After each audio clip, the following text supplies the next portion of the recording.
George Washington and Ben Franklin and some of these early forefathers, colonial fathers, were very strong proponents of the use of gypsum.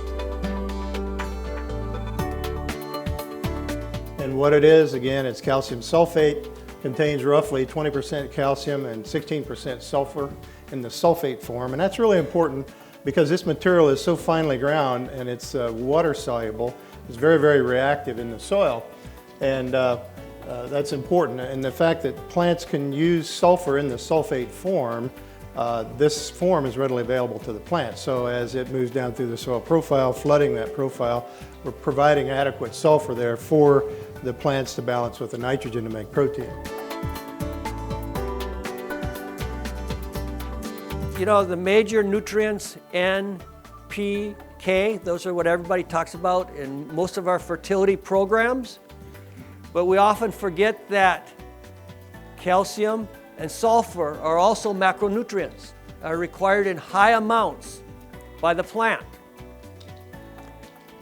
And today, with our improved varieties and other types of reasons, we're beginning to run deficits of sulfur.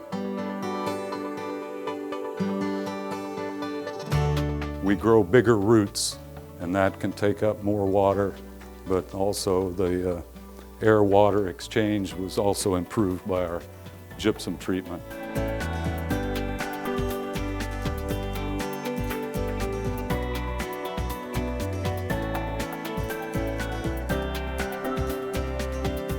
This is a study in northwest Indiana on long-term no-till, 12-year no-till, where we added gypsum, got a decrease in runoff 4 years in a row.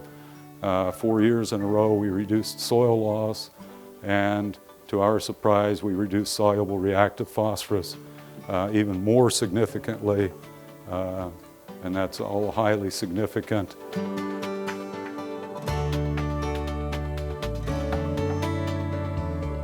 It will not change the pH of your soil. In fact, if it changes it at all, it may change it a little bit, just a tiny bit downward.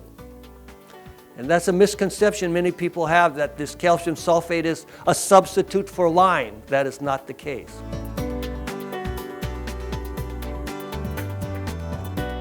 Our recommendation today, if you're amending soils with gypsum, changing soil structure, the rates would range anywhere from 1/2 ton to 2 tons per acre. And if you're amending sodic issues in the soils, that goes as high as 3 tons per acre.